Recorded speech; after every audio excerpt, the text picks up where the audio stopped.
이미 제가 룻기를 전체를 한번 설교한 적이 있습니다. 그렇긴 하지만 오늘은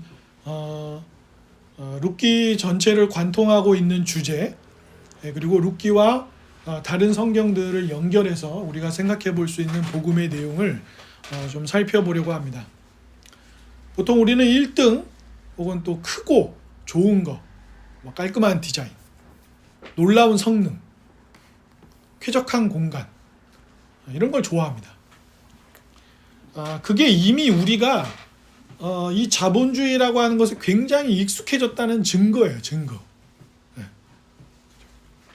어쩌면 우리들의 삶의 현실은 그렇지 않은데, 혹은 그렇지 않아서 대단히 스트레스를 받고 막 남들과 비교하고 있으면서도 우리 모두가 이 자본주의 안에서 생각하는 게 뭡니까? 부자가 돼야겠다. 돈을 벌어야겠다. 그죠? 그리고 자신이 살아가고 있는 삶의 분야에서 경쟁에서 이겨야겠다. 1등을 해야겠다. 예, 굉장히 익숙해져 있어요. 거기. 별로 그걸 의심하지 않습니다. 이 자본주의 사회 안을 살면서 돈이 필요하다는 걸 의심하는 사람이 있나요? 돈은 물론 굉장히 인생에 고뇌가 많고 여러 가지 일을 겪은 다음에 갑자기 능력이 있음에도 불구하고 막 산속으로 들어간다든가 이런 일이 있죠. 있긴 있는데 대부분의 사람들은 어떻게 살아요? 돈 버는데 삶을 들이고, 그러다가 뭐 학교 좀 다니다가 대학 들어갔는데 직장을 구했다. 그리고 좀 지나면 어때요? 그럼 지금 제 나이 되는 거야. 40, 50 되는 거예요. 그러면 40, 50 되면 은퇴가 멀지 않아요. 그렇게. 그죠? 이제 오히려 살아온 시간보다 이제 이 일도 좀 내려놓고 이래야 될 시간이 더 짧아진단 말이에요. 그렇게 시간이 훅 지나가 버립니다. 녹록치 않은 삶의 현실, 쉽지 않고 어려운 삶의 현실에 부딪혀서 좌절하거나, 어느 정도 성과를 가지고 내가 사람들이 보기에는 어느 정도 성공을 거뒀는데 여전히 삶에 허무함이 있고 외로움이 있고 고독함이 있고, 그렇다고 인생의 문제가 다 해결되어 있는 것도 아니에요. 그럼 맨날 누가 그랬다잖아요. 친구 하나가 열심히 돈을 벌어가지고 60, 70에 정말 빌 게이츠 부러워하지 않을 만한 부자가 됐어요. 그럼 뭐하냐고. 70인데 지금 20대처럼 배낭여행 다닐 거예요? 아니면 20대처럼 막 너무 몸을 너무 막 튼튼하게 잘 만들어 놓으면은 막 어디 막 무슨 점프도 하고 공중 올라가 스카이 다이빙도 하고 막 이러겠죠. 근데 원하는 만큼의 돈을 많이 벌고 나면 또 내가 만족할 만큼 뭘 다 할 수 있는 여건이 되냔 말이죠. 그렇지도 않아요. 네, 그죠? 그래서 삶의 양극단으로 참 치우치기가 쉬워요. 돈돈돈 거리는 이 세상에서 돈이 없어서 돈돈돈 거리든가, 아니면 돈이 생겼는데 내가 생각하는 것만큼 행복하지 않아요. 여러분, 사람들이 엄청 이렇게 대유명 인사로 불렸던 사람이 빌 게이츠란 말이에요. 빌 게이츠는 자기가 성공하기 전에 부인을 만났어요. 같은 CC 캠퍼스 커플처럼. 아직 빌 게이츠라는 사람이 그렇게 대단한 인생의 성과를 가지지 않았는데 빌 게이츠 만났단 말이에요. 그래서 우스갯소리로 빌 게이츠 친구들이 그랬다잖아요. 빌 게이츠 저렇게 잘 될 줄 알았으면 그때 대학교 같이 다니던 너네들이 저 빌 게이츠 잡지 그랬냐. 못 본 거죠, 자기는. 그 빌 게이츠라는 사람이 괜찮은 남자야 이런 거를 자기가 못 본 거잖아요. 모르는 거잖아요. 그죠? 그럼 어떨 거예요? 하지만 그러니까 빌 게이츠가 많은 부러움을 샀던 건 그 집 차고에서 시작했던 마이크로소프트라고 하는 그 회사가 세계 굴지의 회사가 됐다는 거예요.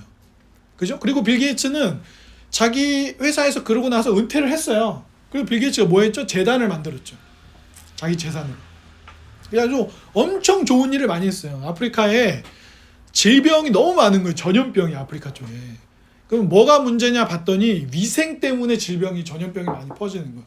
그래갖고 빌 게이츠가 내가 상금 이만큼 주겠다. 그러니까 아프리카 사람들이 그러니까 전기세나 이런 거, 물세 같은 걸 많이 안 쓰면서도 깨끗한 화장실을 쓸 수 있도록 그런 거를 병기를 한번 만들어봐라.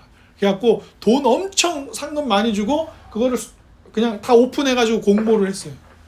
그래가지고 어느 팀이 물도 많이 안 들어가고 깨끗하게 유지도 할 수 있고 전염병도 막 이렇게 해가지고 할 수 있는 병기를 만들었어요. 그런 재단 해가지고 좋은 일도 많이 했어요. 근데 몇 해 전이었죠?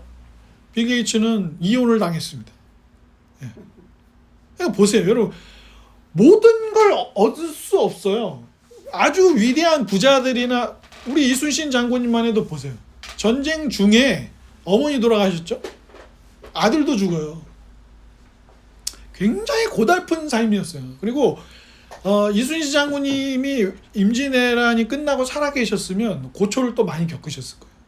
왜냐하면 왕한테도 약간의 왕은 애증이 있었어요. 그러니까 선조가 요즘은 또 너무 안 좋은 왕으로 비치는데 좋은 점도 있고 안 좋은 점도 있죠. 근데 당연히 임진왜란 때 궁을 버리고 백성들만 놔두고 도망가고 이런 거는 욕먹을 만하죠. 그건 뭐 리더십을 발휘할 수 없는 상태니까. 그죠? 오히려 광해군이었던 아들이 전쟁에 직접 참여해서 의병들과 함께 이렇게 오히려 백성들을 막 이렇게 마음을 독려하면서 싸웠지. 선조는 도망가고 그래가지고 경복궁 지금 있는 궁을 누가 불태웠는데요? 임진왜란 때. 백성들이 불태웠어요. 열받아가지고 왕이 백성들 버리고 도망갔잖아요. 자기만. 백성들은 여기 여전히 있는데. 그래서 얼마나 많이 죽었어요 그때. 그러니까 그런 일들을 겪고 애증이 있었어요. 그래서 실제로 선조는 이 임진왜란 기간 내내 이순신을 한 번도 안 만나요. 왜? 이순신을 추천하고 막 이래가지고 이제 등용해서 전쟁에서 이제 나중에는 이제 바다 전체를 맡기는 통수사까지 됐지만 전쟁 중이었으니까 부를 수 없단 말이에요. 이순신을. 전쟁 중이고 제대로 이기고 있는 장군이 하나밖에 없는데 왕이 내 얼굴 좀 보자 그랬고 만나면 전쟁은 누가 해요? 지휘를 해야 되는데. 그죠? 23전 23승이에요. 이순신 장군. 근데 아들 죽었죠. 어머니 돌아가시죠. 그죠? 뵙지도 제대로 못하죠. 또 왕은 아끼는 장수지만 얘가 나보다 인기가 더 좋아요. 그래서 심지어 나중에 어떻게 되냐면 이순신 장군은 지지를 않으니까 백성들이 이순신 장군 근처로 가면 우리 안 죽는다 그래가지고 막 몰려들어요. 이순신 장군 있는 쪽으로. 이 전라 좌수영 있는 쪽으로. 그러면 여러분이 왕이라고 생각해 보세요. 얼마나 질투가 나겠어요. 나는 왕인데 도망가고 안 그래도 양심이 찔리는 게 있는데 저 장군은 싸우면 다 이기지 막 거북선 만들지 그 백성들이 너무 좋아하지. 그래서 백성들이 오히려 장군의 곁으로 가니까 어쩌면 전쟁이 끝나고 나서도 장군님은 살아계셨으면 뭐 이렇게 우대받기보다는 고초를 많이 겪으셨을 거예요. 실제로도 임진왜란이 끝나고 나서 공신들을 이제 따지잖아요. 누가 1등 공신, 2등 공신 따지는데 이순신 장군님은 그 당시에 1등 공신도 아니었어요. 네, 그 웃긴 거죠. 왕이랑 같이 도망 다니고 탁상공론이나 하고 있던 인간들은 막 거기서 공신 나오고 이래요. 근데 장군님은 목숨 걸고 막 23번 싸워서 다 이겼는데도 1등 공신이 아니었어요. 즉 우리가 원하는 삶을 얻든가 얻지 못하든가 우리의 삶은 다 인생의 어떤 쓴맛을 보는 경험들이 생긴다는 거죠. 우리가 룻기에서 마주하는 가문은 어떤 가문입니까? 엘리멜렉이라고 하는 한 이스라엘 가문의 사람이에요. 이스라엘에 흉년이 들었습니다. 예루살렘에 흉년이 들었어요. 그래서 결국에 어떤 판단을 내립니다. 이방 지역으로 가자. 모압 지역으로 가자. 거기는 먹을 게 좀 있다더라. 그래가지고 떠나죠. 그러니까 이걸 잘 보셔야 돼요. 이거는 엘리멜렉이라고 하는 사람의 이 룻기 이야기는 한 사람이나 한 가족 이야기가 단순히 아닙니다. 지금 구약에 등장하고 있는 아브라함이나 이삭이나 야곱이나 다윗은 뭘 보여줍니까? 하나님의 백성들. 우리와 연결시켜 본다면 교회의 이야기이기도 해요. 즉 약속의 땅인 예루살렘을 두고 배가 고프니까 흉년이 되니까 떠나는 거예요. 약속의 땅을. 그죠? 그래서 어떤 신학자들은 이 룻기 본문을 해설하면서 약속의 땅을 엘리멜렉의 가문이 떠났다는 것을 상당히 유의 깊게 봅니다. 네. 야, 이게 안 되겠다. 이 동네에서 교회가 안 되겠어. 떠나. 딴 동네로 가자. 어떤 교회적인 판단, 하나님 나라의 관점에서도 이 선택을 우리가 살펴볼 수 있는 거예요. 근데 갔는데 어떻게 됐어요? 밥은 좀 먹었는지 모르겠는데 엘리멜렉이 죽습니다. 제가 말씀드렸다시피 고대 사회에서 그 가장이 죽는다는 것은 경제적으로나 또 그 자기들을 지켜야 하는 군사적인 어떤 안보, 치안의 의미에서나 다 불리한 거예요. 게다가 이 사람들은 지금 유대인들인데 이스라엘 사람들인데 모압 지방인 이방 지역에 와 있었던 거잖아요. 그럼 더 위험하죠. 거의 난민 수준이 되는 겁니다. 그리고 아들 둘이 있었는데 아들 둘이 둘 다 어떻게 했어요? 모압 여인들하고 결혼을 했어요. 이것도 좀 문제예요. 왜? 이스라엘 백성들은 이스라엘 백성 안에서 그 처자를 찾아야 돼요. 결혼할 사람을. 근데 어떻게 했어요? 두 아들 다 이방 여인과 결혼합니다. 그럼 근데 어쩌면 좋습니까? 여러분들이 잘 알다시피 이 아들 둘도 다 죽습니다. 그리고 이제 한 가지 소식이 들려옵니다. 하나님께서 약속의 땅인 그 이스라엘 백성들의 땅 예루살렘을 돌아보셨다. 이런 본문이 등장해요. 룻기 1장에. 하나님이 다시 그 땅의 흉년을 해결하시고 은혜를 베풀어 주셨다는 소식을 듣고 나오미가 고향으로 돌아갈 결정을 내립니다. 그래갖고 고향으로 가야 되는데 지금 누가 있어요? 이방 며느리 2명 있잖아요. 그죠? 그래서 이 며느리 2명에게 내가 고향으로 돌아간다. 너네들을 어떻게 할 거냐? 이 얘기를 하는데 이제 나오미는 너네는 그냥 여기 있으라는 거예요. 여기서 다시 재혼하고 이렇게 살아라. 왜? 너네는 이스라엘로 돌아가면 거기서는 이방인이에요. 차별도 받을 수 있어요. 이방인이기 때문에. 인종차별보다 더 심한 차별이나 냉대를 받을 수 있어요. 그러니까 너희는 여기 있어라 그랬는데 첫째 며느리였던 한 며느리인 오르바는 이제 눈물을 흘리면서 어머니랑 헤어졌어요. 근데 한 며느리인 이 룻이 어머니랑 같이 가겠다 이거예요. 나는 어머니의 하나님이 내 하나님이고 어머니 백성들이 내 백성이고 그러니까 나는 그럴 수 없다고. 내가 만약 어머니 떠나면 내가 하나님한테 저주를 받을 거라고 이렇게 굳게 다짐하며 언약적인 다짐을 하면서 어머니 따라오는 거예요. 그래서 이 가족을 잘 보면 좀 이상한 거예요, 여러분. 우리에게는 뭐예요? 우리에게는 룻이 유명하죠. 이 기독교 역사에서 룻기라는 성경이 있고 오랫동안 읽혀왔고 이 본문을 통해서 우리가 하나님과 하나님의 구원과 인간의 죄인됨을 우리가 살펴보기 때문에 우리는 룻을 잘 알아요. 그리고 기독교가 이제 많이 유명해졌고 옛날에 비해서 그리고 성경책이 엄청 많이 팔렸고 읽었고 안 믿는 비그리스도인들 중에도 성경을 읽는 사람들이 있으니까 룻이 굉장히 유명해졌어요. 하지만 여러분 잘 보세요. 룻이 살고 있던 시절 당시에 룻이 뭔데요? 아무것도 아니에요.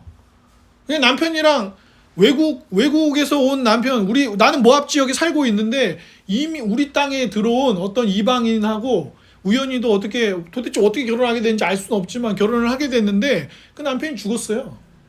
근데 그냥 시어머니 따라서 자기가 어떤 은혜가 있어서 마음의 결단을 내리고 시어머니 따라서 고향집에 돌아와서 거기서 시어머니 열심히 모시고 살다가 보아스라는 또 나이가 많은 사람이에요. 이 사람이 젊은이하고 결혼한 게 아니에요. 나이 많은 보아스라는 남자를 만나가지고 그 남자랑 결혼해갖고 살았다 이런 말이에요. 뭐 이게 유명할 게 뭐가 있어요? 이거는요 우리나라 일일 드라마 소재로도 쓰이기에는 그렇게 적합하지 않은 소재예요. 우리나라 일일 드라마들이 훨씬 더 갈등도 심하고 그러잖아요. 점 하나 딱 찍고 돌아와가지고 복수하겠어 막 이러고 부숴버리겠어 막 이런 드라마들 막 타는데 어머니였어 막 이런 짜자잔 이러고 있는 이런 막장 드라마가 넘쳐나는 시절에 룻이 겪은 일이 뭐 그렇게 막장이에요. 좀 가슴 아프긴 하죠. 남편이 죽고 시아버지도 돌아가시고 그 남편의 형제도 죽고 자기는 이제 어떻게 해야 되나 이런 아주 고단한 시절이지만 우리가 읽은 수많은 소설들이나 또 그런 거에 비하면 룻의 삶이 그렇게 역동적이거나 그러지도 않아요. 그런데 고난을 마주하고 고향을 떠나고 죽음을 맞이하고 천대받는 외국 여인, 여기에는 아까 말씀드린 것처럼 언약의 땅을 떠났다는 어떤 죄와 연결되는 측면들도 이 엘리멜렉 가문에는 있어요. 그리고 중요한 게 지금 이 일이 일어난 시절이 언제냐는 거예요. 그게 제일 중요한 부분입니다. 룻기 1장에 보면 이렇게 돼 있어요. 룻기 1장 1절이 시작하면서 이렇게 말합니다. 사사들이 치리하던 때에 라고 이야기했어요. 그럼 이게 언제 시대예요? 사사시대. 삼손이 대표적으로 이름이 거론되는 이런 온니엘이나 드보라 같은 여자 사사가 또 활동했던. 그래서 사사시대의 마지막 사사가 누굽니까? 마지막 사사 누구예요? 이렇게 성경 지식이 없으면 설교를 늘 힘들어요. 내용을 모르는데 어떻게. 사사시대의 마지막 사사는 사무엘이죠. 그리고 사사시대가 끝나고 왕정이 시작되잖아요. 예, 예, 왕정이 시작됩니다. 다윗 왕 같은 이런 왕들이 등장하는 왕정이 시작돼요. 그래서 이 시대가 사사시대라는 거예요. 사사시대는 어떤 시대였나요? 사사기에 제일 많이 나오는 중요한 핵심 문장이 뭡니까? 장난치지 마시고요. 머리에 그걸 왜 얹고 있어요? 사사시대의 핵심 구절이 뭡니까? 그때에 왕이, 이 땅에 왕이 없으므로 이스라엘 백성들이 어떻게 했다고요? 자기 소견에 옳은 대로 행하였다. 이게 사사기를 한 줄로 요약해주는 사사기 한 구절이에요. 그때에 왕이 없었으므로 이스라엘 백성들이 지 마음대로 살았다. 이 얘기예요.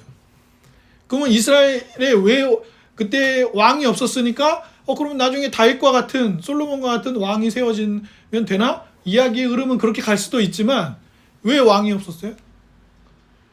막 이스라엘 백성들이 야 우리도 다른 나라처럼 왕을 세워달라고 누가 얘기했어요? 백성들이 요구했어요. 사무엘한테. 그러니까 사무엘이 기도하죠. 하나님이 사무엘한테 뭐라 그럽니까? 사무엘아 화내지 마라. 네가 너무 마음 상해하지 마라. 쟤네들은 너를 버린 게 아니고 나를 버린 거야. 왜요? 이스라엘의 왕이 누구신데요? 하나님이시니까.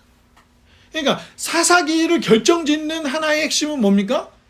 이스라엘 백성들이 하나님의 왕 되심을 거부하면서 지 마음대로 살았다는 거예요. 그게 엘리멜렉 가문이 이 고초를 겪은 기간의 배경이에요. 배경. 그럼 이렇게 생각해 볼 수도 있겠죠. 약속의 땅을 버리고 배가 고프다는 이유로 이방 지역에 가서 배부르게 살려고 했다. 그 얘기는 곧 무슨 얘기입니까? 그것도 자기 소견에 옳은 대로 결정했다는 거예요. 엘리멜렉이 하나님께 여쭤보거나 하나님께 기도하면서 하나님 너무 배고라서 우리가 죽겠으니 흉년이 와서 너무 힘드니까 다른 나라로 가서 좀 살면 안 될까요? 물어봤다는 얘기가 없어요. 아무 얘기도 안 나와요. 그리고 결국에 자신도 죽었고 두 아들까지 먼저 세상을 떠나는 일이 발생합니다. 전형적으로 하나님의 왕되심을 거부하며 살았던 이스라엘 진창 속이었던. 그리고 여러분이 사사기를 읽어보면 뭘 알게 됩니까? 엉망진창이에요. 엉망진창. 이스라엘이 죄를 지으면 이방 나라를 하나님이 쓰셔서 이스라엘을 공격하게 하시죠. 그죠? 그래서 이방 나라한테 막 괴롭힘을 당해요. 그러면 이스라엘 백성들이 어떻게 해요? 하나님 못 살겠어요. 우리를 좀 살려주세요. 그러면 하나님 어떻게 하시죠? 사사를 세우는 거예요. 온니엘이나 삼손이나 입다나 이런 사사를 세워요. 그럼 어떻게 해요? 그 사사가 막 다 때려부수고 물리칩니다. 그리고 어떻게 해요? 그 사사가 한 20년 30년 다스리는 동안에는 그 사사를 통해 하나님이 이스라엘 좀 지켜주세요. 근데 그 사사가 죽으면요? 어떻게 해요 또? 또 막 지 마음대로 삽니다. 막 엉망진창으로 살아요. 막. 그러다가 또 하나님이 이방 나라를 들어주셔가지고 이스라엘을 막 괴롭게 하시면은 하나님 살려주세요. 그러면 또 다른 사사가 나오는 거예요. 이 반복이에요. 이 패턴의 반복입니다. 그죠? 그래서 사사시대 전반에 드러나는 이스라엘의 상태, 이 엘리멜렉과 나오미와 룻이 살았던 시절의 이스라엘의 상태가 어때요? 형식적 신앙을 갖는 거예요. 형식적 신앙. 아무도 이스라엘 백성 중에 하나님 믿지 말자, 하나님을 버리자, 하나님을 버리면 우리 인생이 잘 되다 이런 사람 아무도 없어요. 하지만 뭐 예배도 드리고 할 건 하겠죠? 그런데 아무도 하나님 뜻대로 사는 사람이 없어요. 다 지 마음대로 살아요. 마치 어떤 철없는 아들놈이 집에서, 아들놈이라고 표현해서 죄송하지만 그렇게 표현해야 맞으니까, 아들놈이 집에서 부모님이 열심히 키워주고 돈 벌어서 먹이고 막 그랬는데도 나이가 30 되고 막 이래갖고 이제 직장도 다니고 막 그래요. 근데 지 월급은 막 명품 사고 막 양복 사고 막 여행 다니고 이런 데 다 쓰면서 계속 밥 먹고 이런 거는 어머니한테 해달라고 그러고 뭐 아버지한테도 막 용돈 달라고 막 그래요. 그게 부모님 사랑하는 겁니까? 그건 철이 없는 정도가 아니라 개념이 없는 거예요. 인간이 안 된 거예요. 예? 이스라엘 백성은 꼭 그래요. 하나님의 은혜 가운데 살면서 하나님이 주시는 은혜를 맛보고 하나님이 주신 언약의 땅이잖아요. 지금 여기 들어와서 살고 있는 이 가나안 지역이 하나님이 약속해서 주신 땅이에요. 그런데 어떤 상태예요? 야, 오늘 제사 있어? 제사할 때 하나님한테 제사 드린다는데 야, 대충 해. 이러고 산단 말이에요 지금. 그런 형식적으로 하면서 어떤 결정을 할 때는 하나님한테 물어보지 않아요. 자기 마음대로 해요. 하나님의 말씀에 뭐라고 나와 있는지 진중하게 살피지 않고 자기들 마음대로 결정한다고요. 하나님의 백성으로서 여러 가지 살아야 될 어떤 증인으로서, 제자로서, 또 하나님이 주신 삶의 목표가 있잖아요. 하나님과 이웃을 사랑하라. 근데 얘는 뭐예요? 여러분 사사기를 읽어보시면 웬만한 막장소설이나 이런 거는요 잽도 안 됩니다. 잽도 안 돼요. 진짜 막장 이하가 막내. 여러분 삼손을 보세요. 삼손은요 그냥 인생 전체가 막가파예요. 하나님 시킨 데 하는 게 하나도 없어요. 다 엉망진창이에요. 막 여자가 했던 말 들었다가 승질났다 막 사람 죽인다니까요. 하나님이 주신 초인적인 힘으로 사람을 죽이고 다니고요. 뭐 말장난이나 하고 다니고 막 이래요. 그러니까 상태가 좀 어느 정도 상태냐면 진짜 삼류 건달 수준이에요. 삼손의 삶이. 삼손의 삶 속에서 우리가 그러니까 삼손의 이런 걸 참 우리가 배워야 돼. 우리가 삼손한테 이런 걸 좀 교훈을 하나도 없어요. 하나도. 절대로 삼손처럼 살면 안 됩니다. 엉망진창이에요. 그러니까 하나님이 제시해 주신 하나님의 계명이나 하나님의 뜻대로 사는 것과는 전혀 상관없는 삶이에요. 또 어떻습니까? 권력이나 재물, 다양한 탐욕, 어떤 성적인 욕망 이런 것들에 대해서 무지 밝아요. 무지 밝아. 이 뒤에 가면 미가 제사장 이야기가 나오거든요. 이 사사기 뒷부분에 가면 어느 동네에 가니까 어느 집안에 제사장 역할하는 사람이 있는 거예요. 그래서 그 한 이스라엘 12지파 중에 한 지파가 이제 약속의 땅을 여전히 얻으려고 애쓰는 가운데 그 동네 왔더니 멀쩡한 제사장 하나가 있는 거예요. 야, 너 이 집안에서 제사장 하느니 우리 이 12지파 중에 한 지파 제사장이 하면 너한테 더 좋잖아. 그래갖고 이 제사장을 데려가고 또 이 제사장은 그렇다고 하나님을 제대로 섬기는 제사장이냐? 그러지도 않아요. 근데 그 제사장이 누군지 아세요? 모세 손자예요. 엉망진창이라니까요. 채 2세대가 지나기도 전에 이스라엘의 모든 게 하나님의 뜻대로 사는 삶이 엉망진창이 되어버려요. 그래서 모세가 신명기에서 뭐라 했죠? 신명기는 모세가 약속의 땅에 들어가기 전에 있었던 이스라엘 백성들에게 5번 설교한 거라고 그랬잖아요. 모세가 뭐라 그랬냐면 야, 너네 약속의 땅에 들어가면 하나님 말씀대로 잘 살아야 돼. 니네 안 그러지? 그러면은 그 가나안 땅에 남아있는 그리고 가나안 땅에 있는 모든 7 족속을 다 내쫓으라 그랬어요. 그런데 사사기 초반본을 읽어보면 어떻게 됩니까? 다 안 내쫓아요. 막 일부를 남겨둡니다. 내쫓을 수 있는데도 안 내쫓았어요. 그래서 어떻게 해요?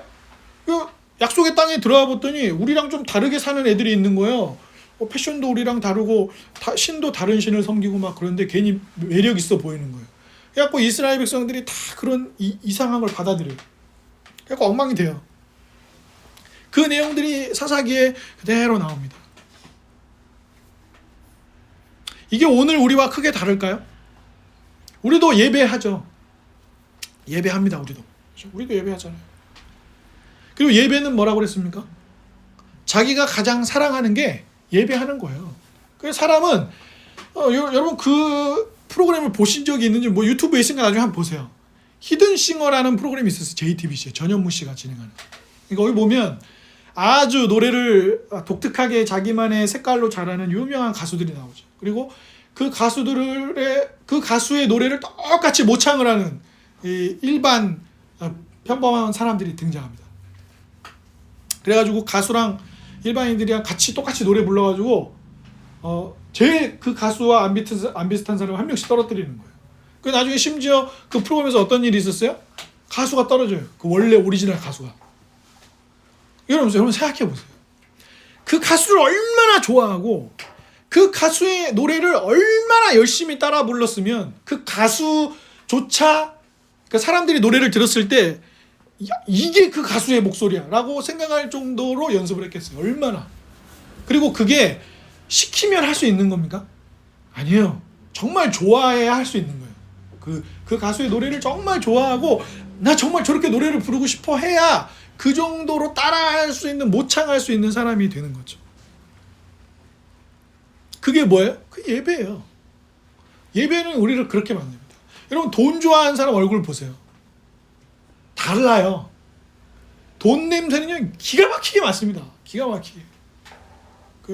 그죠? 그리고 얼굴에 돈 좋아하고 있다고 써 있어요. 얼굴에. 그리고 여러분 스크루지라는 인물이 이제 이 소설을 통해서 등장하고 나서 스크루지 같은 이 구두쇠는 어떻게 그려집니까? 그렇게 생겼어요. 돈 좋아하게 생겼다고요. 돈 좋아하고 남한테 인색하고 이렇게 얼굴에 써 있다니까요. 그래서 여러분 나이 들면 진짜 조심해야 되는 게 얼굴이에요. 내가 살아온 세월을 고스란히 반영하는. 그래서 구두 장인들 있죠. 구두 장인들은 구두만 봐도 그 사람 성격을 맞춰버립니다. 대번에. 이 사람 성격이 급하다, 아니다, 어쩌다, 또 꼼꼼하다, 어쩌다를 그 사람이 신고 다닌 구두만 봐도 알아요. 마찬가지예요. 여러분 얼굴 조심하셔야 돼요. 아직 10대 시절을 보내는 학생 잘 살아야 돼요. 잘 살아야 된다고. 얼굴 보면 여러분 왜 관상을 과학이라고 하는 줄 아세요? 그건 미신이 아니에요. 살아온 시절이 그 사람 얼굴에 묻어있기 때문에 오랫동안 가죽 같은 걸 작업한 장인의 손을 보세요. 그 김연아 선수 발사진, 강수진 발레리나 발사진, 박지성 선수 발사진 한참 많이 돌아다니죠. 보세요. 그 발을 보시라고. 평범한 사람들의 발이라고 하기엔 너무 상처가 많고 이런 발로 어떻게 살지 싶을 정도의 그런 상태잖아요. 우리 마찬가지. 우리는 뭔가를 예배하며 삽니다. 그러면 매주 주일날 이렇게 예배하고 주일이 아닌 다른 날에도 하나님을 만나면 성경을 읽고 기도하는 여러분은 누구를 닮았습니까? 우리는 누구를 닮았죠? 우리의 말에는, 우리의 행동에는, 우리의 생각 속에는, 우리의 판단과 결정과 다짐과 약속 속에는 누가 있습니까? 누가 그러죠? 야, 저 사람은 찌르면 그냥 건드리기만 하면 축구 얘기가 나와. 제가 존경하는 우리 선배 목사님 아들이 지금 이제 재수생인데 야구를요 정말 웬만한 야구 전문가들 뺨칠 정도로 많이 알아요. 이름만 딱 대면 어느 팀에서 몇 년 있었고 어떤 구질을 잘 치고 뭐 어느 팀에 있다 어디로 옮겼는데 뭐를 못했었고 언제 부상을 입었고 막 잘잘잘잘 나요. 메이저리그 뭐 모르는 게 없어요. 모르는 게. 뭐 해설하는 해설자보다 훨씬 잘하는 정도라는 거예요. 줄줄줄 나요. 누가 야구 얘기하면 너무 행복해하는 거예요. 자기가 좋아하는 얘기하니까 너무. 여러분은 어떠십니까? 우리는 어떤가요? 우리는 예수님 얘기하기 좋아하나요? 우리는 예수님에 대해서 잘 알고 있습니까? 우리는 예수님 이 66권 성경 속에 드러나는 예수님의 다양한 모습들을 잘 알고 있습니까? 제가 약 한 40여 년 가까운 세월을 저희 아버지랑 살다 아버지가 돌아가셨잖아요. 근데 지금도 이렇게 생각해보면 제 아버지에 대해서 별로 아는 게 없어요. 아는 게 없어요. 들어서 아는 게 있지만 들어서 알고 내가 경험해본 아버지가 있지만 그래도 한 사람이라고 하면 그 사람이 좋아하는 거 싫어하는 거 뭐 등등 여러 가지가 있을 거 아니에요. 잘 모르겠더라고요. 그래서 부모님들을 뵈면 늘 그런 게 죄송한 거죠. 그죠? 잘 몰라요 제가. 여러분은 어떠십니까? 우리를 보고 누군가가 그리스도를 알 수 있을까요? 우리를 보고 누군가가 교회에 대해서 알 수 있을까요? 우리를 보고 누가 성부 하나님과 성령 하나님에 대해서 알 수 있을까요? 세상 속에 있는 교회의 모습은 어떨까요? 갈피를 못 잡는 것 같아요. 지금 대한민국 사회에서 대한민국 사람들이 신뢰하지 않는 종교예요. 개신교는. 특히 기독교 안에 로마 카톨릭도 있고 동방정교회도 있고 우리도 개신교도 있으니까 개신교 신뢰 안 합니다. 뚝 떨어져 있어요. 그런데 10월 27일 날 200만 모이겠다고요? 더 욕만 먹을걸요? 왜 또 하필이면 광화문에서 모여요? 분명히 거기 또 태극기 흔드는 사람이 있을 거예요. 참 슬픈 이야기입니다. 물론 이스라엘 깃발 흔드는 사람도 있을지도 모르겠네요. 지금 이스라엘이 뭔 짓 하고 있는데요 지금 날마다 폭격하고 난리도 아니에요. 지금 민간인 사망자가 몇 명이 나오고 있는데 지금 이 와요. 그래서 한강 씨가 노벨 문학상 받고 나서 아버지가 기자회견 좀 하라 그러니까 아버지한테 뭐라 그랬다 그랬어요? 우크라이나에서 여전히 사람이 죽고 있고 지금 중동 지역에 그 팔레스타인 지역에 사람이 죽고 있는데 내가 어떻게 잔치를 하냐. 그럴 수는 없다. 공식적으로 12월에 스웨덴 가서 상 받을 때 그때는 내가 공식적인 발표는 하겠지만 지금 그렇게 잔치할 때가 아니다. 나는 그냥 내 일상을 살겠다. 이렇게 발표했잖아요. 아버지 통해서. 교회가 오히려 그러지 못하고 있어요. 우리 이웃들의 아픔을 끌어안지 못하고 우리 이웃들의 슬픔을 끌어안지 공감하지 못하고 교회가 그 일들을 위해 힘쓰지 못하고 있어요. 옛날에 교회가 그랬냐? 그러지 않았어요. 독립운동가 중에 대다수가 좀 형태는 다르더라도 다신앙을 갖고 있는 사람들이었어요. 학교를 세우고 병원을 세우고 이웃들을 도왔던 분들 대부분이 다 그리스도인들이었습니다. 감옥에 가면서까지 순교를 당하면서까지 일왕을 숭배하는 일을 천황 숭배 거부하고 또 사람들을 돌보았던 사람들. 자기 아들을 죽인 북한군을 자기 양자 삼았던 사람들이 그리스도인들이었어요. 마을에서 힘든 사람들을 돌봐주고 마을에 있는 교회 목사님들은 그 동네 사람들을 돌봐주는 역할을 했었어요. 지금은요? 지금은 택도 없어요. 사사시대에 엘리멜렉과 나오미와 롯의 형편이 그랬던 것처럼 우리가 그래요. 지금 우리가 관심 있는 건 뭡니까? 1등 되는 거고요. 자본을 갖는 거고요. 큰 건물을 갖는 거고요. 교회가 떵떵거리면서 세상에 뭔가를 자꾸 보여주는 거예요. 안나라고 하는 드라마가 있어요. 이 드라마는 원작 소설이 있습니다. 여기 속에 보면 주인공이 이 대한민국 자본주의 안을 살면서 어떻게 해서든 성공하고 싶어요. 나름 능력도 있었던 사람이에요. 근데 인생이 꼬여가지고 일이 잘 안 돼요. 그런데 어떻게든 이 주인공이 나중에 돈을 많이 가지고 난 다음에 주인공의 선배가 대학교 선배가 물어봐요. 그래, 이제 너 이렇게 돈을 많이 갖게 되었어. 돈을 많이 갖게 되니까 좋은 게 뭐니? 그러니까 주인공이 이렇게 말해요. 남한테 아쉬운 소리 안 하는 거? 우린 그렇게 살고 싶어요. 남한테 아쉬운 소리를 안 하고 싶어요. 제가 만약에 저희 형이 한 명 있지만 저희 형은 어렸을 때부터 저에게 큰 소리를 많이 쳤어요. 본인이 엄청 돈을 벌 것이며 엄청 돈을 벌면 저를 다 주겠다는 식으로 얘기를 많이 했어요. 그런데 저는 어린 시절부터 쭉 지켜보면서 그 말을 믿지 않았어요. 왜? 사람이 그러기가 쉽지 않아요. 내 자식이고 내 형제고 내 부인이고 남편이라고 해서 자기가 많이 생겼다고 해서 바로 줄 수 있냐? 그렇지 않는단 말이에요. 그게 쉬운 일이 아니에요. 근데 부자 되면 좋은 게 뭐예요? 이 주인공처럼 남한테 아쉬운 소리는 안 하겠죠. 근데 그게 또 이제 슬픈 일이 되겠지만. 그러니까 엘리멜렉 가문의 무너진 삶은 뒤에 회복을 하지만 무너진 삶은 우리에게 죄라는 것이 얼마나 강력한 파괴력을 갖는지 우리에게 보여주는 거예요. 죄는 우리가 생각하는 것처럼 그렇게 내가 죄요 하고 이렇게 드러나지 않아요. 들기름처럼 말이에요. 내가 죄요 하고 나 죄야. 그러니까 나 어떻게 할 거야? 너 나 어떻게 할래? 이렇게 우리 앞에 등장하지 않는다고요. 교묘하게 속여서 늘 우리 가까이에 있죠. 그래서 신약 성경에서 사탄을 뭐라고 얘기합니까? 사탄이 정말 뿔 달리고 막 빨간색에 막 피를 질질 흘리면서 내가 사탄이요 이러고 우리를 찾아옵니까? 절대 그러지 않아요. 누구로 찾아온다고요? 광명의 천사의 옷을 입고 찾아온다고 했어요. 사탄은요 바보가 아니에요. 내가 마귀요 이러고 오는 마귀. 여러분 범죄자 중에 경찰 만나가지고 내가 범인입니다 이런 사람 봤어요? 다 아니라 그러지 자기가. 누가 어떤 제가 범인입니다 이런 범인은 없어요. 다 아니라고 하고 피하려고 하고 그러죠 대부분. 그죠? 그래서 죄라는 게 여러분 그러지 않아요? 엘리멜렉이 배고파 예루살렘을 떠날까? 근데 예루살렘이 어떤 곳인데요? 약속의 땅이라니까요. 하나님이 이스라엘 백성들에게 주신 풍요하고 약속의 땅이에요. 그러면 이 땅에서 어떻게든 살아남을 생각을 했어야 될 수도 있어요. 그리고 떠났어요. 떠나서 모압에서 막 살 때도 계속 뭔가를 선택해야 되는 시간들이 있었을 거 아니에요. 그 시간들 안에 어땠을까요? 엘리멜렉 한 사람이 특정하게 뭘 잘못했다기보다는 이 사사시대 전체가 어땠다고요? 자기 마음대로 사는 시기였다고요. 자기 마음대로. 그것처럼 죄라는 것은 근데 이스라엘 백성들이 뭐라고 생각했는지 아세요? 자기들이 하나님을 잘 섬기고 있다고 생각했어요. 하나님 이상한데요? 우리는 하나님을 버린 적도 없고요. 예배를 멈춘 적도 없고요. 그런데 왜 우리가 죄를 지은 거예요? 왜 이 사사시대가 엉망이라는 거죠? 왜 엉망이에요? 자기 마음대로 했으니까요. 여러분 각 국가에서 최고 형벌을 때리는 그러니까 재판도 길게 안 하고요. 바로 최고 형벌을 때리는 죄가 뭔지 아세요? 모든 국가에서 그렇게 합니다. 반역죄예요. 반역죄는 가석방 이런 거 없어요. 용서 안 해줍니다. 왜요? 이 나라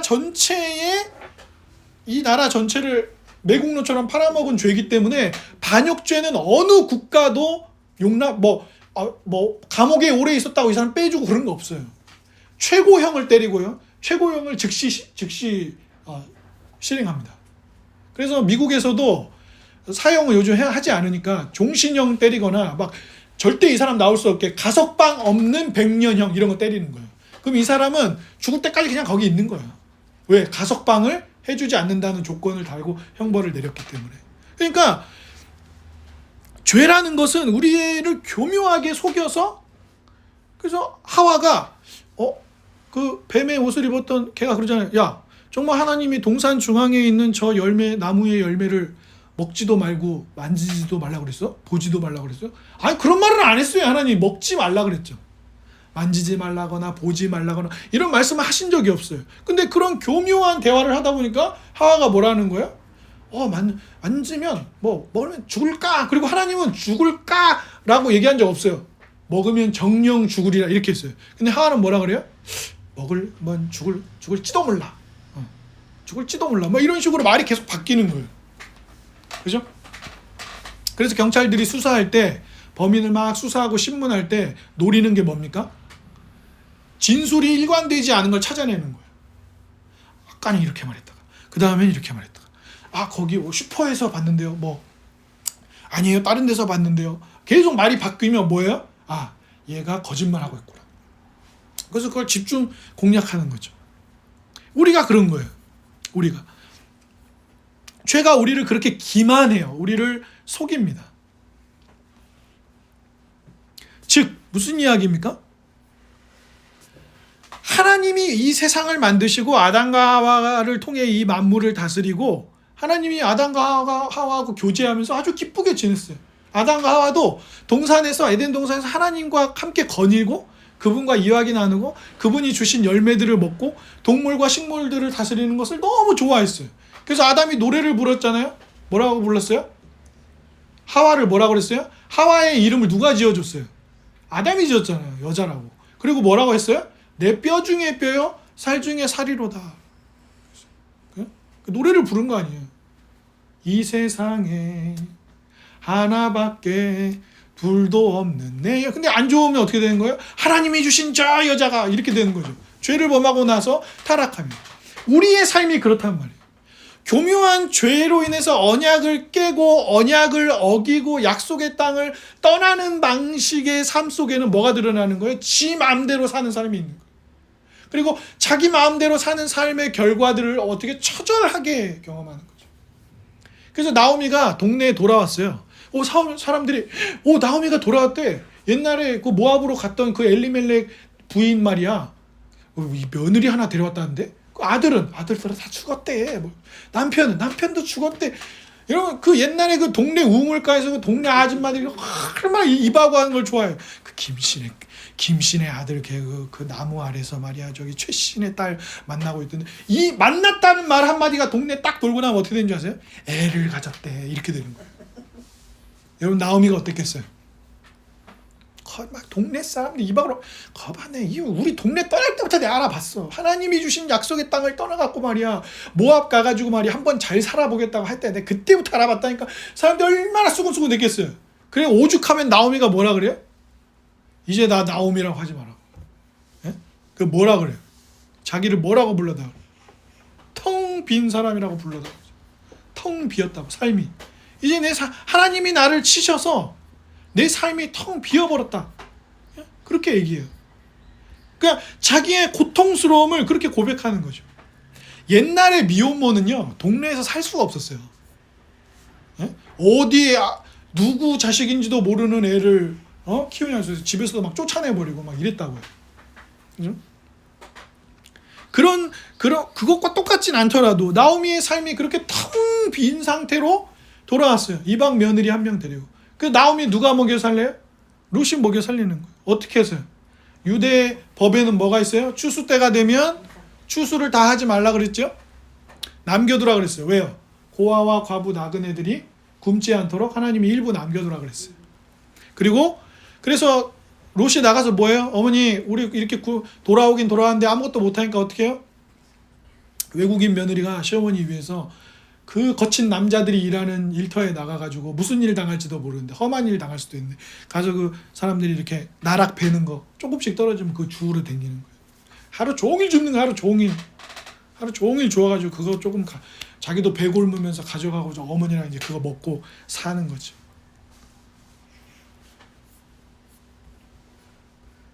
그래서 룻기는 단순히 한 가족이나 한 사람의 이야기가 아닙니다. 룻기는 성경 중에 한 권이고 성경은 삼위 하나님과 그리스도를 중심으로 한 놀라운 구원의 소식을 이야기해주고 있어요. 그 소식을 우리에게 전달하는 데 있어서 룻기가 필요한 거예요. 그죠? 룻기는 그 안에 있어요. 룻과 나오미의 삶은 참 폭폭하고 어려워요. 배고프고 사랑하는 이들이 죽고 매우 심각한 경제적 고통을 겪고 자신들이 했던 선택으로 인해서 수치심을 느껴요. 수치심이라는 건 뭐예요?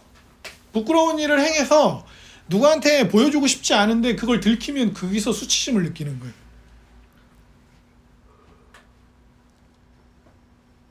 게다가 기독교나 우리 안에서나 유명하지 뭐 나오미네 집안이 유명한 게 뭐가 있어요? 폭삭 망했는데. 그죠? 그리고 보아스도 이 가문 안에서는 유력한 인물이라고 성경이 얘기하지만 그건 거기서나 그런 거죠. 우리가 미국 텍사스에 가가지고 텍사스 사람 만나가지고 거기서 톰이나 샘을 만나가지고 내가 말이야 김해 김씨 시중구파 37대 손이야. 알바가 뭐예요? 샘이나 존한테 그게 뭔 헛소리 하냐 하면서 총이나 안 맞으면 다행이지. 그죠? 말도 안 되는 소리. 그런데 뭐가 내세울 게 뭐가 있어 이 집안에. 그런데 하나님께서는 이 집안에 이제 인자하심을 베푸시죠. 인자하심이 뭐죠? 헤세드 히브리어로 헤세드가 뭐예요? 하나님의 인자하심이에요. 그 인자하심이 뭔데요? 자신이 약속하신 것을 반드시 지키시는 사랑을 하시는 분이라는 의미예요. 그래서 NIV 영어 성경에는 unfail love라고 되어 있어요. 실패하지 않는 사랑으로 되어 있어요. 실패하지 않으시는, 실수하지 않으시는 그런 사랑이다. 이렇게 그 단어를 번역하기도 합니다. 사람들은 이렇게 생각해요. 아, 이제 하나님이 우리의 삶에 은혜를 베푸시니까 로마를 때려 부수시겠지? 그리고 우리나라를 구원해 주시겠지? 하나님이 나타나셨으니까 우리 아들이 삼성전자 들어가겠지? 하나님이 우리 삶에 임하셨으니까 이제 우리 아들 고시공부 지금 5년째인데 지금 이제 검사 되겠지? 하나님이 우리 삶에 임하셨으니까 이제 우리 돈 많이 벌겠지? 사장이 되겠지? 이런 방식으로 생각을 해요. 그런데 성경은 우리에게 뭐라고 얘기합니까? 이 구절은 한번 같이 찾아보겠습니다. 고린도전서 1장 23절을 한번 보십시오. 신약성경 고린도전서 1장 23절입니다. 신약성경 고린도전서 1장 23절 같이 한번 읽어보겠습니다. 시작. 우리는 십자가에 못 박힌 그리스도를 전하니 유대인에게는 거리끼는 것이요 이방인에게는 미련한 것이로되. 예, 왜요? 십자가가 유대인들에게는 저주받는 거예요. 왜? 나무에 달린 자마다 저주받은 자라고 율법에 있거든요. 그러니까 나쁜 거예요. 예수님이 십자가에 죽으신 거는 예수님은 저주받은 자라는 상징이죠. 그리고 헬라인들은 뭔데요? 헬라인들은 그리스 철학을 심도 있게 의논했던 사람들이잖아요. 그러니까 야, 어디 유대 출신의 한 가난한 동네에서 태어난 목수가 달려 죽은 십자가를 믿으면 우리 삶이 구원을 얻는다고? 말도 안 되는 소리 하고 있네. 무식한 소리라는 거예요. 그런데 뭐라 그래요? 1장 18절 보겠습니다. 같은 본문 18절 시작. 십자가의 도가 멸망하는 자들에게는 미련한 것이요 구원을 받는 우리에게는 하나님의 능력이라. 예! 그런 거예요. 그래서 룻이 보아스랑 계대 결혼을 합니다. 계대 결혼이 뭐예요? 이스라엘 백성들에겐 12지파가 있고 그 12지파의 각 가문에는 하나님이 약속하신 가나안 땅을 각각의 몫으로 나누어 줬어요. 그럼 엘리멜렉에게도 뭐가 있겠어요? 약속받아서 나눠받은 땅이 있어요. 그런데 만약에 그 가문이 지금 남자가 다 죽었잖아요. 그럼 이게 땅이 사라진단 말이에요. 그래서 각 지파들의 땅이 다른 데 넘어가지 않도록 어떻게 하는 거예요? 가장 가까운 형제나 친척이 그 여인하고 대신 결혼해줘가지고 그 가문에 하나님이 주신 유산을 이어가도록 한 거예요. 계대 결혼이. 그래서 제일 가까운 친척이 있었어요. 그런데 그 사람이 이 땅을 대신 그렇게 해주려고 결혼하려고 생각해 보니까 자기가 손해인 거야. 그래가지고 안 한다 그랬어요. 그래서 그 다음 사람이었던 보아스가 내가 하겠다 그래서 나이 많았어요. 보아스는. 그래서 룻하고 결혼해서 엘리멜렉 가문에 이 보물을 유지하게 만들어주는 거예요. 그리고 대단히 놀라운 것은 하나님이 어떤 일을 하셨는지 구체적으로 알 수는 없는데 보아스가 그렇게 안 해도 돼요. 보아스가 계대 결혼 안 해줘도 된다고요. 의무가 아니에요. 그런데 보아스는 그걸 감당하겠다고 합니다. 왜? 이방 여인하고 결혼하는 게 쉬운 게 아니에요. 게다가 이 여인은 젊어요. 난 나이가 많고요. 쉬운 일이 아니에요. 모든 여러 가지 면에서. 그러면 보아스는 이 엘리멜렉과 엘리멜렉 가문에 나오미와 룻에게 뭐 한 거예요? 하나님의 인자하심을 베푼 거예요. 사랑을 베푼 거예요. 룻은요? 룻은 보아스 나이 많은 남자예요. 룻도 기회가 있었어요. 모압 땅에 남아서 젊은 남자 만나서 떵떵거리는 사람 할 수도 있고 여러 가지 좋은 선택들을 할 수 있다. 근데 왜 시어머니 따라서 여기 왔죠? 하나님이 뭘 어떻게 하셨는지 우리는 몰라요. 그런데 명확한 건 내가 어머니의 하나님을 섬기고 어머니의 백성들과 함께 살겠다고 언약을 맺을 약속을 할 때 이 룻이 사용한 단어가 하나님의 인자하심이라는 단어와 똑같은 말이에요.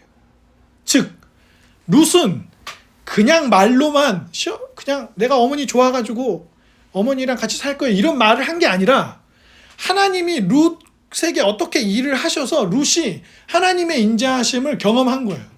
그렇기 때문에 내가 시어머니 버리지 않고 시어머니와 함께 이 언약의 백성들과 함께 하겠다는 결단을 내린 거예요. 즉 이 룻도 하나님의 인자하심을 덧입어서 보아스나 나오미에게 그 하나님의 인자하심을 드러낸 거예요. 예. 우리의 삶도 거기에 있어요. 우리의 삶도. 예. 사도 바울이 뭐라고 그랬어요? 십자가의 도가 멸망하는 자들에게는 나쁘고 저주받고 무식하고 그런 것이지만 믿는 우리에게 뭐라고요? 하나님의 능력이라. 우리를 구원하는 하나님의 능력이에요. 여러분 어떠십니까? 우리는 어때요? 돈이 여러분의 능력입니까? 성적이 여러분의 능력인가요? 직장에서의 성과와 통장의 잔고와 사람들이 인정해주는 여러분의 능력이 여러분의 예배의 대상이고 여러분의 소중한 것입니까? 룻과 나오미와 보아스가 서로에게 하나님의 인자하심을 통해서 인자함을 드러낼 수 있었던 것은 그들이 뭐예요? 즉 곧 하나님의 인자하심을 맛봄으로 그 은혜를 나눴던 것이죠. 우리에게 필요한 것은 무엇입니까? 하나님의 인자하심. 그 하나님의 인자하심을 어떻게 경험하는데요? 죄로 인하여 우리의 삶도 갈갈이 찢겨 있잖아요. 우리의 지난 세월들을 돌아보세요. 여러분 우리는 가족 안에서 완전한 만족을 맛보았습니까? 우리가 가정 안에서 완전한 보호와 돌봄과 교훈과 가르침을 맛보았나요? 그렇지 않아요. 부모님의 다툼, 형제들 안에 다툼, 또 온갖 갈등, 친구, 사회 속에서 이렇게 일어나는 수많은 일들 속에 우리는 굉장히 고통스러워합니다. 죄로 인하여 갈갈이 찢겨진 우리의 삶을 구원하는 능력은 그리스도의 십자가만 있어요. 우리를 대신하여 저주를 받으시고 그 하나님으로부터 받아야 된 심판으로부터 건져서 하나님의 나라 백성으로 살게 하는 은혜가 어디에 있어요? 십자가에 있어요. 십자가. 우리가 말하는 성공이나 성취의 내용은 하나님의 생각과 다릅니다. 그렇죠? 우리는 남한테 아쉬운 소리 하지 않기 위해서 돈이 필요하다고 생각하지만 그럼 여러분 제가 물어볼까요? 돈이 있으면 남한테 정말 아쉬운 소리 안 하게 될까요? 그렇지 않아요. 그렇지 않아요. 빌 게이츠가 이혼당하고 나서 친구 만나가지고 나 슬프다고 술 한잔 안 했겠어요? 했을 거 아니에요. 근데 빌 게이츠가 돈이 없어가지고 친구 만나고 하소연했나요? 그렇지 않아요. 권력자는요. 미국 대통령도요. 하소연하고 싶은 데가 많아요. 여러분 대중은 항상 똑똑합니까? 대중은 항상 옳은 결정을 하나요? 그러지 않아요. 네, 그렇지 않아요. 플라톤이 철인 정치를 주장했어요. 왜? 자기 스승을 그 민주주의 한다는 사람들이 결정해가지고 죽였잖아요. 그래서 플라톤은 민주주의를 좋아하지 않고 철인 정치를 원했어요. 정말 똑똑하고 마음도 바르게 먹고 그런 사람이 혼자 다스려야 된다는 거예요. 혼자 그 사람이. 왜? 자기 스승이 민주주의의 희생양이 되었기 때문에. 그죠? 마찬가지죠. 긴 역사 동안 최고의 권력과 재물을 가졌던 이들은 소수였습니다. 언제나. 그죠? 그런데 그들이 그 모든 것을 가지고 나서 그들의 삶의 결과가 어땠어요? 그게 아름답지 않았어요. 그래서 역사를 배워야 되는 거예요. 솔로몬이 뭐라 그랬죠? 내가 모든 것을 가져보았다. 내가 재물도 가져보았고 이런 것도 가져보았고 많은 여인들도 누려보았고 내가 이것저것 다 가져봤다. 그런데 전도서에서 솔로몬이 뭐라고 고백합니까? 헛되고 헛되느니 헛되고 헛되도다. 그 속에서 내가 만족할 수 없었다는 거예요. 그 속에서 내가 원하는 구원이 있지 않았다는 거예요. 나를 이토록 파괴하는, 나를 이렇게 망가뜨리는 죄로부터 아무도 나를 건지지 못하더라. 이 고백을 하는 것이죠. 그런데 크고 위대한 하나님의 구원 역사가 쭉 흘러가면서 그 가운데 뭐가 있는 거예요? 룻이 있는 거예요. 룻이 있는 거예요. 나오미가 있는 거예요. 보아스가 있는 거예요. 성경은 우리에게 롯과 보아스와 나오미의 어떤 구체적인 얘기를 해주지 않아요. 그래서 우리가 성경 읽으면 솔직히 여러분 어때요? 창세기 읽으면 막 하나님이 막 빛이 있어라, 빛이 있고 막 위대하시잖아요. 아브라함 막 300에게 용사를 데리고 와서 막 사람을 구하고 막 하나님이 막 아브라함 찾아오시고 막 언약을 맺고 다윗은 왕이 되고 예수님 막 남자도 모르는 여인에게 잉태되고 막 놀라운 기막 물 위를 걸으시고 막 이러잖아요. 그런데 갑자기 룻기에 오면 이상해지는 거예요. 왜요? 여기는 작고 보잘것없는 나 같은 한 사람이 거기 있어요. 그런데 하나님이 그들을 통해서 일하시는 거예요. 여러분, 우리가 지금이야 영어 이름에 폴도 많고 피터도 많잖아요. 그럼 바울하고 사도 바울하고 베드로가 원래 그렇게 유명한 사람입니까? 아무것도 아니에요. 아무것도 아닌 사람이라고요. 100년 전에 선교사님들이 이 조선이라는 대한제국이라는 나라에 와가지고 예수님을 전할 때 여러분 예수님 믿으세요. 선교사님이 만약에 예수님 믿으세요. 그러면 조선인들이 네 믿겠습니다. 그랬겠어요? 저 서양 귀신 저리 가라고. 말도 못 붙이겠어요. 말도 못 붙이게. 그리고 그때 우리는 한참 망국 상태로 빠져들고 있어가지고 일본에 망해가고 있던 때라 백성들이 술과 도박에 빠져 있었던 시절이에요. 평범한 백성들이. 왜? 할 수 있는 게 없잖아요. 왕도 자기 마음대로 못하는데 나라가 막 기울고 있었던 시절의 어려움을 막 겪고 있었던 시절이란 말이에요. 그런데 주님은 아무도 모르는 폴, 아무도 모르는 피터를 통해서 수많은 사람들이 복음을 듣게 하시는 거예요. 사도행전이 그 얘기잖아요. 그죠? 우스갯소리가 있잖아요. 우스갯소리가 아니라 스코틀랜드 북장로교회, 캐나다 장로교회, 그러니까 우리나라는 초기에 장로교와 감리교 선교사들이 많이 왔어요. 그래서 장로교 선교사 중에 제일 유명한 사람이 연세대학교 전신인 연희 세웠던 언더우드 선교사고, 그리고 감리교가 제일 많았던 데가 그래서 아펜젤러. 그래서 우스갯소리로 교수님들 뭐라고 얘기하냐면 언더우드와 아펜젤러가 손잡고 같이 내렸다. 뭐 이렇게 얘기할 정도로 장로교와 감리교 중심으로 선교가 초기에 이루어졌어요. 그런데 우리나라 오는 데만 배 타고 몇 개월이에요. 그리고 오다가 죽어요. 배 안에서 막 질병이나 이런 걸로. 그래서 지금도 양화진이라는 곳에 가면 양화진에 가면 선교사님들 무덤이 있는데 거기 가면 아기들 무덤만 모아놓은 데가 있어요. 이름도 없어요. 1901년 1월 11일 날 태어났어요. 태어난 날이에요. 1907년 1일 11일 날 죽었어요. 그런 아기들이 묘가 이렇게 모아져 있어요. 뭐예요?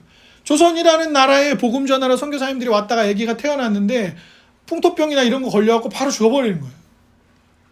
근데 왜 왔어요? 왜? 십자가가 능력이니까요. 왜 왔어요? 나는 잘 모르지만 이 조선이라는 나라에도 사람들이 살고 있고 그들도 하나님이 지으신 바인데 그들이 이 파괴적인 죄 아래 나라도 뺏기고 힘도 없고 이 막 도박과 술에 빠져들고 삶이 엉망진창이 되어가며 살고 있는 이들에게 그리스도의 복음을 전하기 위해서 왔던 거예요. 누가 그 사람들한테 강요하지 않았어요. 누가 오라고 하지 않았어요. 거기 가면 부귀영화를 누릴 수 있다고 하잖아요. 오히려 좋은 대학 나가고 이랬던 사람들이 그렇게 다 왔다가 수많은 선교사들이 죽었어요. 토마스 선교사님은요, 번역된 성경 가지고 내렸다가 그 자리에서 바로 참수당했어요. 그래서 제일 유명한 얘기가 뭐예요? 토마스 선교사님이 목이 잘려서 바로 배에서 내리자마자 참수를 당하니까 토마스 선교사님이 갖고 왔던 그 성경, 번역된 성경을 가지고 왔는데, 복음서 번역된 거를, 그거를 어떤 사람이 와가지고 집에 벽지가 안 붙어가지고 집이 힘드니까 집에 벽지로 써야겠다고, 종이가 얼마나 귀했어요. 그거 집에 가져와가지고 벽지로 딱 붙인 거예요. 집에 방 안에 누워갖고 이렇게 보니까 한글이에요. 언문이에요. 언문, 한글. 나도 읽을 수 있게 해갖고 집에서 백수였어요. 그 사람이 또 탱자 놀면서 예수 가라사대 어쩌고저쩌고 계속 읽다 보니까 맙소사, 이 사람이 믿음을 가져버린 거예요. 너무 놀랍지 않으세요? 그런 게 기적이죠. 뭐 딴 게 기적이에요. 그러니까 이 사람이 그 뒤에 복음을 전하고 막 그래요. 근데 토마스 선교사님은 이 땅에 와서 아무것도 한 게 없다니까요. 성경 가지고 복음 전하겠다고 내렸다가 바로 외국인이라고 수교 안 맺었는데 왔다고 참수해서 그 자리에 죽었는데, 그렇게 열매는 또 맺어지는 거예요. 사랑하는 여러분, 성경을 읽으면 가끔 답답하잖아요. 나는 아브라함이 아니잖아요. 난 다윗도 아니잖아요. 나는 예수님도 아니고요. 난 사도 바울도 아니고 피터도 아니에요. 우리 교회는 고린도 교회도 아니고 로마 교회도 아니고 에베소 교회도 아니고 빌립보 교회도 아니에요. 여기 사도 바울 없어요. 여기에 무슨 초대교회에 뽑혔던 그 7 집사라는 사람도 여기 없어요. 그런데 하나님은 뭐라고 말씀하시냐면, 그 고난과 어려움 속에 있는 아무도 돌아보지 않는 천대받는 이방 여인, 망한 집안의 나오미, 아무 의무를 지지 않아도 되는 노인인 보아스를 통해서 하나님은 일하시는 거예요. 우리가 아까 찬양을 불렀습니다. 하나님이 어떻게 하신다고요? 아주 작은 어린 양 한 마리를 애태우며 찾으러 다녔어요. 예수님이 뭐라고 하셨죠? 나는 100마리, 여기 있는 99마리 100마리 양보다 잃은 양 한 마리를 찾으러 온 그런 사람이다. 보잘것없는 과부의 헌금을 주님께서 뭐라고 말씀하셨습니까? 과부가 헌금한 금액은 적은데 저 과부는 자기 생활비 모두를 드렸다, 이렇게 말씀하셨습니다. 모세는 어떤 사람이었어요? 자기 부모가 키울 수가 없어서, 그냥 집중하고 들으십시오. 키울 수가 없어서 강에다가 버렸습니다. 그게 모세였어요. 그죠? 그리고 일꾼들이 쓰다 남은 버린 돌, 그 버린 돌이 뭐가 된다고요? 모퉁이 돌이 된다 해서, 그게 누군데요? 사람들이 거부하고 외면하고 믿지 않았던 예수님이 오히려 사람들을 구원하는 사람이 되었다는 것입니다. 하나님은 그렇게 일하시는 거예요. 하나님은 그렇게 돌보시는 겁니다. 사랑하는 여러분, 여러분의 삶이 어느 정도 성취가 있는 삶일 수도 있고 그러지 않을 수도 있습니다. 우리 중에는 건강이 온전치 못한 사람, 이제 나이가 든 사람, 아직 너무 어려서 뭐를 잘 해내지 못하는 사람 등등의 다양한 삶의 형편 속에 우리가 있어요. 각자의 고난과 어려움들이 우리에게 또 있을 겁니다. 그래서 우리는 하나님께 이렇게 말합니다. 하나님, 나는 증인의 삶을 살 수 없습니다. 나는 제대로 제자가 될 수 없습니다. 하나님, 내 삶은 너무 작고 초라해서 나는 하나님 나라를 위해서 아무것도 할 수 없습니다. 이런 사람이 있을지도 모르겠어요. 그것이 꼭 하나님 나라가 아니어도, 목사님 저는 직업도 제대로 변변치 못하고 몸도 불편하고 내 마음에도 병이 있고 난 아무것도 할 수 없습니다, 이렇게 말하는 사람이 있을지도 모르겠어요. 그런데 하나님 우리에게 이렇게 말씀하시는 거예요. 내가 그런 죄인을 구하러 왔다. 하나님 우리에게 말씀하시는 거예요. 그 고난과 어려움 속에 있는 너의 삶을 내가 쓰면 어떻게 되는 거야? 한 이름도 모르는 소년이 내민 떡 몇 개와 물고기 몇 마리로 어떻게 되는 거예요? 5,000명이 먹는 거예요. 겨자씨가 실제로 보면 진짜 엄청 작거든요. 점 같은 씨예요. 근데 그 겨자씨가 자라면 한 2m 정도 커요. 근데 주님이 그 말씀을 하시면서 믿음은 겨자씨 같은 건데 그 씨에서 그 2m 된 나무가 자라면 거기에 누가 와요? 오소리, 토끼, 다람쥐, 새들이 거기 와서 깃들어요. 그래서 뭐예요? 거기서 쉬고 먹어요. 사랑하는 여러분, 믿음은 그런 거예요. 믿음은 그런 겁니다. 복음은 우리에게 우리의 삶이 그냥 대한민국 몇 년도에 태어난 누구의 삶으로 어디 구석에 박혀 있는 것이 아니라 근데 유명해져서 복을 얻는 게 아니라 하나님이 그 작은 겨자씨 같은 우리의 삶을 2m 되는 겨자나무처럼 키워서 그들을 통하여 복음이 전해지고 복음을 누리는 복을 우리에게 주시겠다는 거예요. 하나님이 쓰시면 그렇게 하는 거예요. 왜 하나님 저 잘 준비된 이 사람은 쓰지 않고 별것 아닌 저 사람을 쓰려고 하십니까? 그 하나님 마음이에요. 하나님 뜻대로 그렇게 하시는 거예요. 하나님이 은혜를 베풀도록 세상 속에서 그렇게 일하시는 거죠. 그게 뭐예요? 그게 헤세드예요. 그게 언약을 반드시 지키고야 말아서 은혜를 베풀어 주시는 하나님의 은혜인 것입니다. 주 안에 사랑하는 여러분, 여러분의 삶이 하나님 앞에서 굉장히 공공하십니까? 여러분의 삶이 텅 비어있는 나오미와 같고 룻과 같으십니까?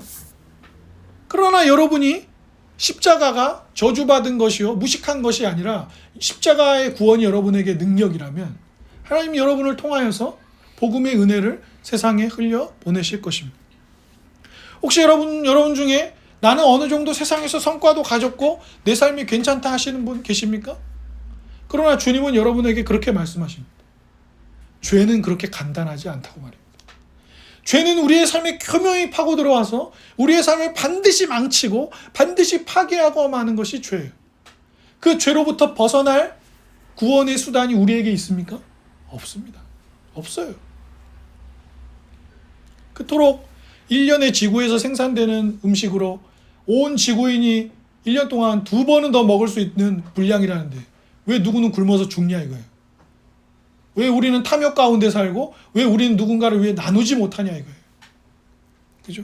그 나눌 때도 또 조건 따져요. 나눌 때도. 나눌 때도. 그냥 나누면 안 돼요. 왜 나눌 때도 뭐 많이 버는 애들은 빼고 나머지 애들은 하고 그럼 많이 버는 애들 빼고 나머지 애들의 기준과 그 범위와 이건 누가 다 골라서 결정합니까? 한두 명이면 몰라도. 그죠? 그래서 유럽의 선진국들이 보편적인 복지를 하는 거예요. 왜? 부자들은 안 도와주고 가난한 사람은 그럼 누가 가난한 사람인데요? 그 기준을 누가 정하고 그게 몇 명인지 언제 정하고 몇 명인 근데 그 중에 있다가 또 돈 벌어서 부자가 되는 애가 있고 부자가 있다가 망하는 애가 있고 언제 그 조건들을 수천만 인구를 다 따져서 그걸 하냔 말이에요. 그래서 보편 복지를 하는 거예요. 왜? 복지는 국가가 어느 상황에 있는 사람이든지 간에 다 도와줌으로써 이 나라가 더 건강하게 할 수 있도록 기회를 제공해 주는 거라 그렇게 하는 겁니다. 사랑하는 여러분, 누군가의 전도와 수고와 헌신으로 우리가 이렇게 믿음을 가지고 살듯이 우리도 우리의 수고와 헌신을 통해서 하나님이 일하시는 거예요.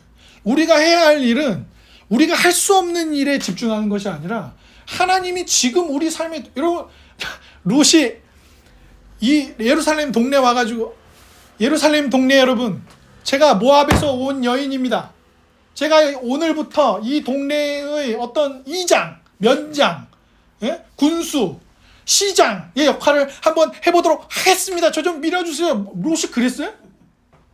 롯이 자기가 낳은 아이의 아이가 왕이 될 줄 알았냐고요. 자기가 낳은 아이가 있고 손자가 2세예요. 손자가 증손자가 다윗이란 말이에요.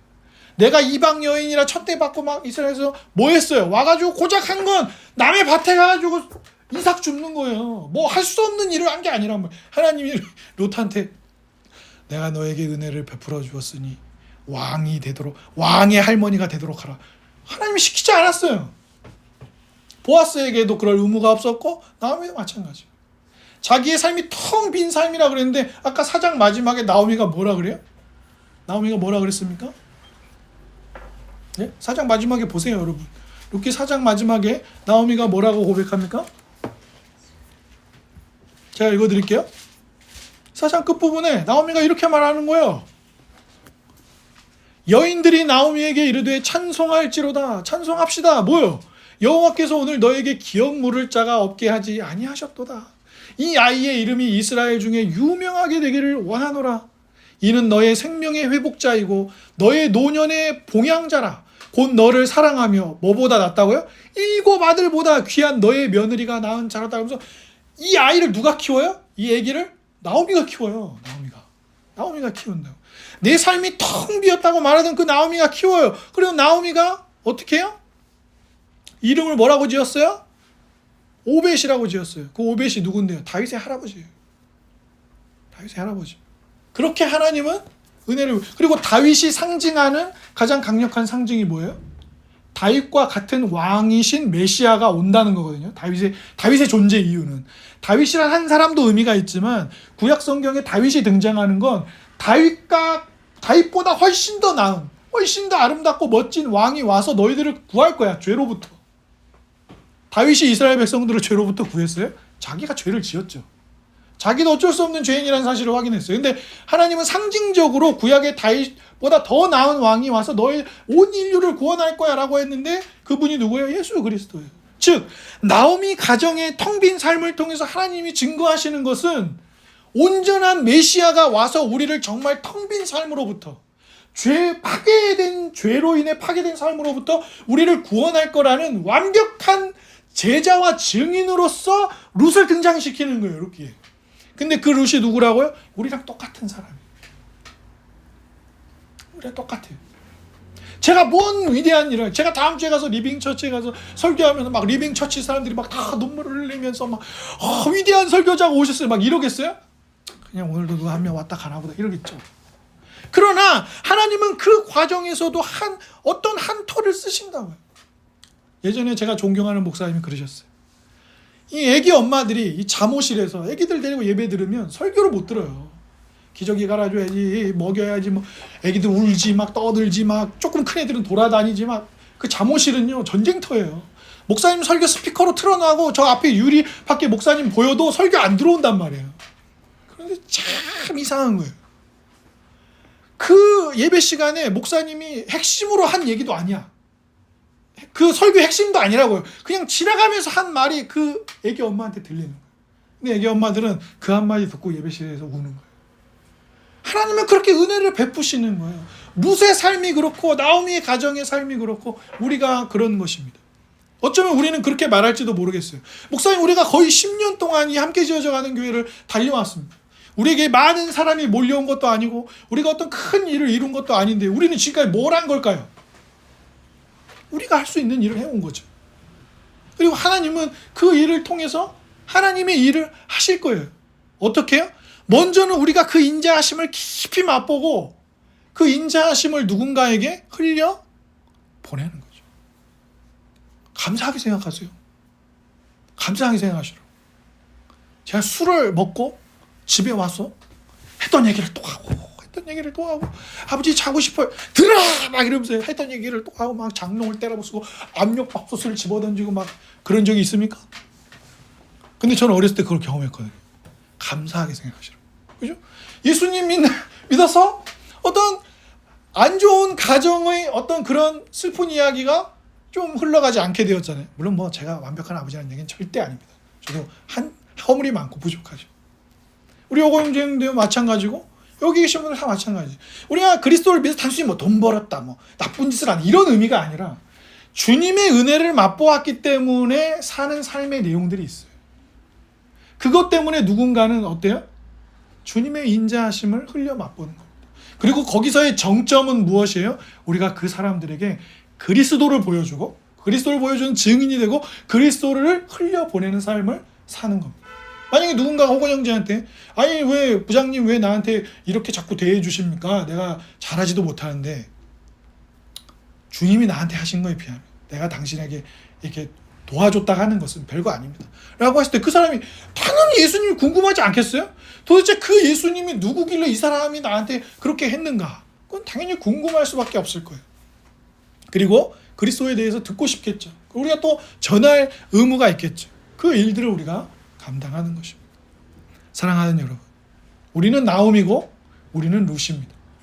우리는 보아스고 우리는 한 소자를 잘 번역하면 하찮은 사람이에요. 하찮은 사람. 우리가 얼마나 세상 살면서 경험하지 않아요? 얼마나 서로를 하찮게 여겨요. 너 전라도 출신이야? 너 경상도 출신이야? 너 섬 출신이야? 너 사투리 있어? 너 얼굴이 하얘? 너 얼굴이 예뻐? 너 얼굴이 못생겼어? 너 몸이 건강해? 몸이 건강하지 않아? 얼마나 말도 안 되는 다양한 이유로 서로를 하찮게 여기냐. 그런데 그것을 하나님이 쓰셔서 이 세상의 복을 흘려 보내신다는 것입니다. 오늘도 그리고 내일도 우리의 남은 여생 속에서 아까 찬양의 고백처럼 이토록 놀라운 하나님의 나라가, 이토록 아름다운 하나님의 나라가 우리를 통해 세워지고 드러나기를 주님의 이름으로 축복합니다. 아멘.